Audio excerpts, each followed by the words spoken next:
Hello, everybody.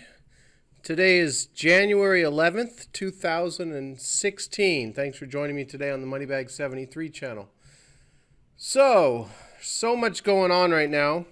I've been taking some time here to go through a whole bunch of stuff. I've put together a little presentation I'd like to share with everyone.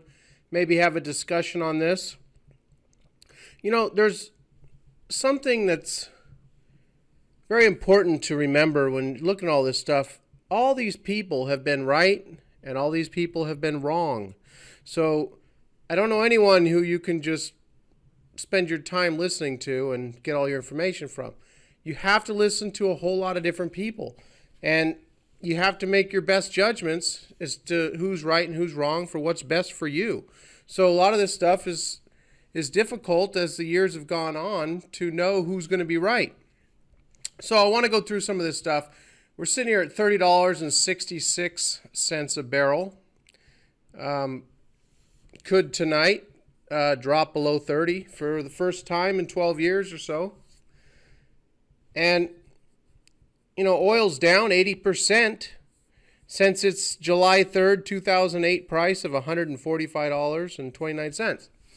So, incredible price drop in oil we've had here, especially really ramping up the past year.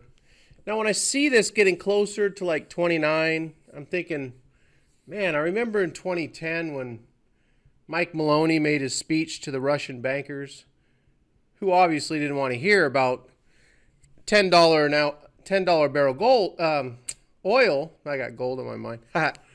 $10 a barrel oil, but he was saying that's where we're headed. Now, I didn't think that was possible at the time. I thought, you know, it's just some pie in the sky thing, like some of his other $13,000, $20,000 gold price predictions, which a lot of people say are totally bogus. Well, we could get there. We could get to $10 a barrel oil. So I don't know if all of you remember, but Dent sat down with Schiff and they discussed inflation and deflation a couple years ago. And Peter, I've told you before, I read his book. He laid it out. He was right about the '08 crisis. He laid it out. Now, Dent has been saying we're going to have huge deflation. Gold's going to $700. You need to be in cash. I think he's wrong on gold. I think that Peter, where's it at here? Peter and Maloney, in my opinion, are right looking at gold as money, because it is money for 5,000 years. I think Dent is missing that. Maybe Dent will be right. Maybe it will go to 700. But I think ultimately, as the dollar collapses throughout all of this and we have a paradigm shift and a global currency reset, as the whole monetary system resets, I think that gold will shine as the money that it's been for 5,000 years. I don't see Dent talking about an end to the dollar, but you know, in '08, everyone ran into the dollar. It's always been the safe haven. So it might start out that way. It could change. So Schiff had never really saw the deflation. He's always talking about the inflation. You know, all the quantitative easing, we're just going to have inflation with no deflation. Well, if you're looking at commodities, it seems like Dent and Maloney have both been right about the deflation first, inflation afterwards. Years ago, when I started looking at all this stuff, I thought we'd have inflation first and then go into a depressionary deflation. So, you know, there's no way to know exactly what's happening. It seems like, you know, Dent, I see him on Alex Jones, and I see him being interviewed all over the place now. Well, there was a time when, this is 2001, Dent doesn't back down. Still predicts Dow hits 36,000. Well, that never happened. Despite current upheavals in the markets, author and demographer Dent is standing by his contention that the Dow could hit 36,000 by 2007 or 2008. I remember seeing that book on the shelves when I was looking for financial books back in '06, '07, even far back as 3804 when I bought those housing market collapse books, which were right. So, you know, we got the huge deflation going on. Let's go back here again. We're getting real close, everybody. I mean, this is totally amazing. $30.56 a barrel. I have a feeling it's going to drop down to 29 bucks and change tonight. We'll have to wait and see. I was looking at some of the markets. The Nikkei dropped almost 500 points, close to 2.7%. I didn't see what China did. I believe it was down. We got the futures trading here.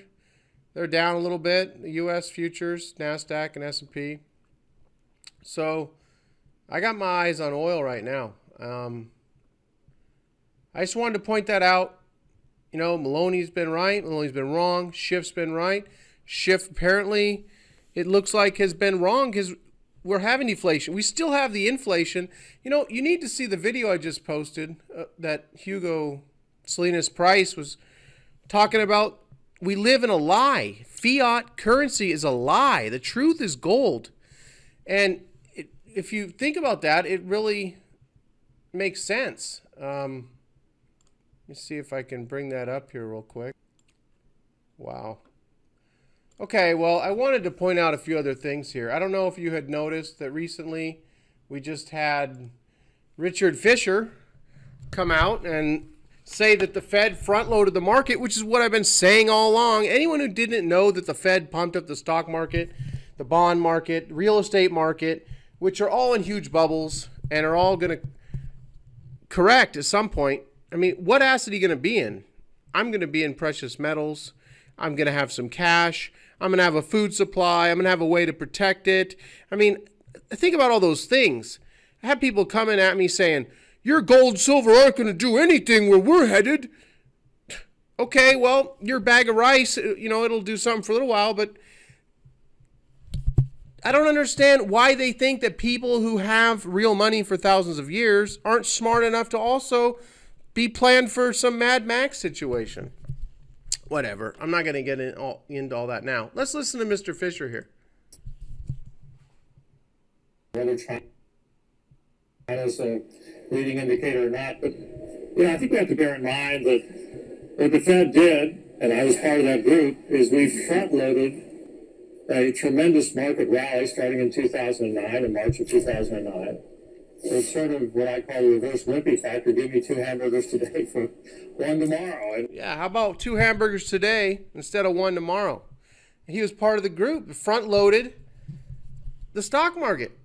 I mean, that was their plan. Wealth effect. They wanted to create a wealth effect. And when I saw that, it reminded me of this. This is Board of Governors, Federal Reserve, federalreserve.gov website. Chairman Bernanke wrote this in 2010. And higher stock prices will boost consumer wealth and help increase confidence. They want Americans to feel confident because they had to. This was the only way they had to keep the ship from sinking, which can also spur spending. You know, they're so confident, they're going to run out there and spend. You know, cash for clunkers and all that bullshit. Increased spending will lead to higher incomes and profits in a virtuous circle with further support economic expansion. So mainly I just wanted to share those thoughts I've been having with you. I'm going to post, you can go to, I have a link below to Moneybags World. I'm going to start posting stuff there again. I want to start using that site again. I used to put a lot of valuable stuff up there that ultimately, I think you're going to be able to go back and look at and say, hey, look at this guy who was posting all this stuff all along, and look where we are now. The crumbling world order and who will pick up the crumbs. This is talking about international reserves collapsing $750 billion recent, in the past. So a little over a year, $750 billion in world reserves has disappeared. Well, we know a lot of people's reserves are in U.S. dollars. You can read this. This is an interesting read here.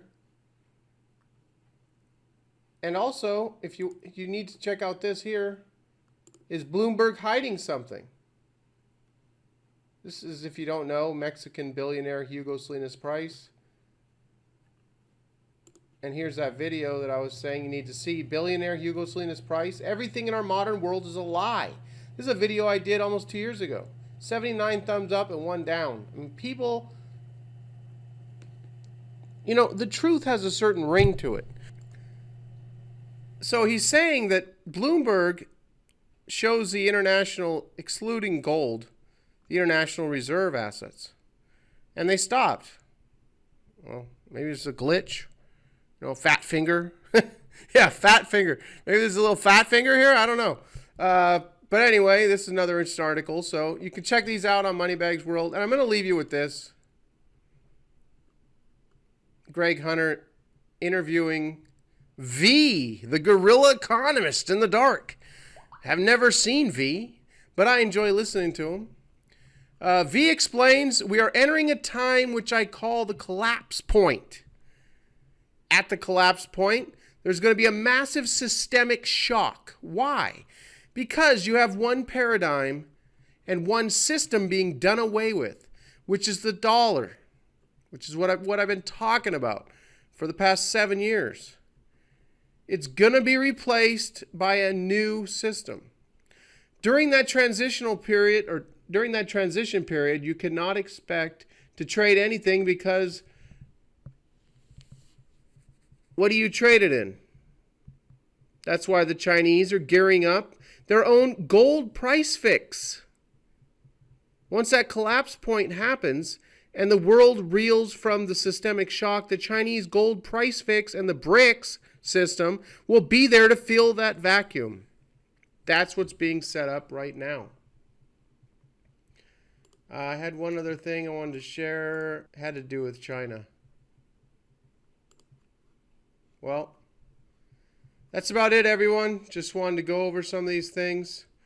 You know, China and Russia have been moving away from the dollar. China's been importing tons and tons, thousands of tons of gold. They want to have their own price fix. The COMEX is going to go away. Maybe it doesn't collapse. It's going to become less important in the world on the world financial stage, in my opinion. So we're moving from west to east. The power is moving. I mean, the U.S. is not just going to give up. That's why things happen. That's why guys like Saddam and Gaddafi, they disappear because they go against the dollar. So I'll leave you at $30.59 here on a barrel of oil, and we'll have to watch and see where that leads. I'm thinking we're going to get down near 20 bucks. I mean, I don't know. It's hard to imagine we get down to 10 like Maloney was talking about, but hey, don't know. We'll have to wait and see. So that's it for now, everybody. Stay tuned for more videos to come as I continue to try and wake people up. I mean, it's been a tough fight. I've been fighting recently with people telling me that, you know, you need numismatic coins. Well, that's a great hobby if you want to get into numismatic coins, but to me, silver is silver and gold is gold. I don't need a piece of gold that's got a little more luster than another piece. I mean, I look at them as money. I think that's the main thing. I'm just going to continue with that theme. Anyone who doesn't understand gold and silver, they don't understand the difference between money and currency. Plain and simple. That's it. So I'll just continue with that theme. Take care, everybody. Thanks for listening to me ramble here at midnight. Talk to y'all soon.